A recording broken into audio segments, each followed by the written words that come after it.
Assalamualaikum. Hari ni request pada anak abangmu, dia nak makan air butter.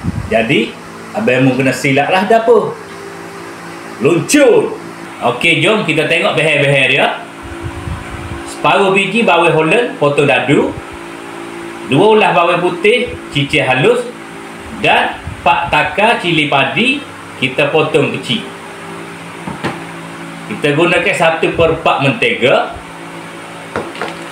2 keping keju, abang guna cat cheese day,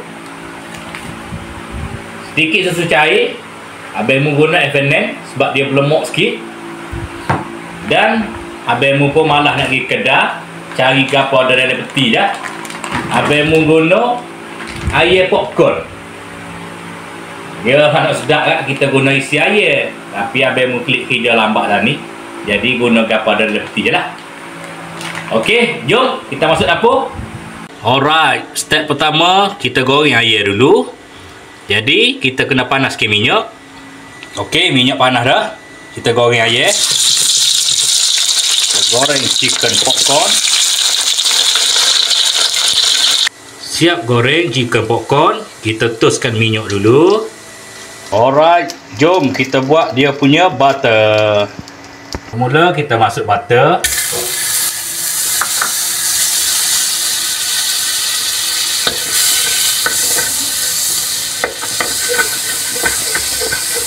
Masuk bawang putih,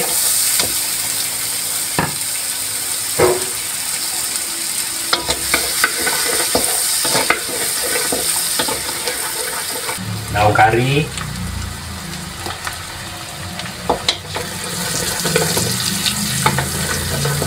cili padi,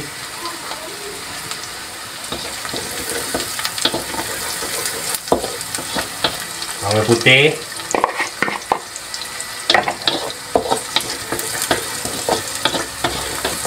satu cawan susu cair,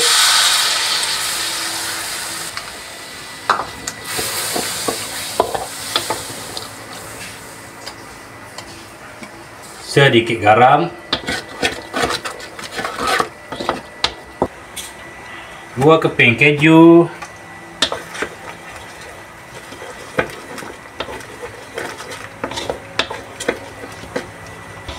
dan last kali kita masuk chicken popcorn. Kita gaul sekata.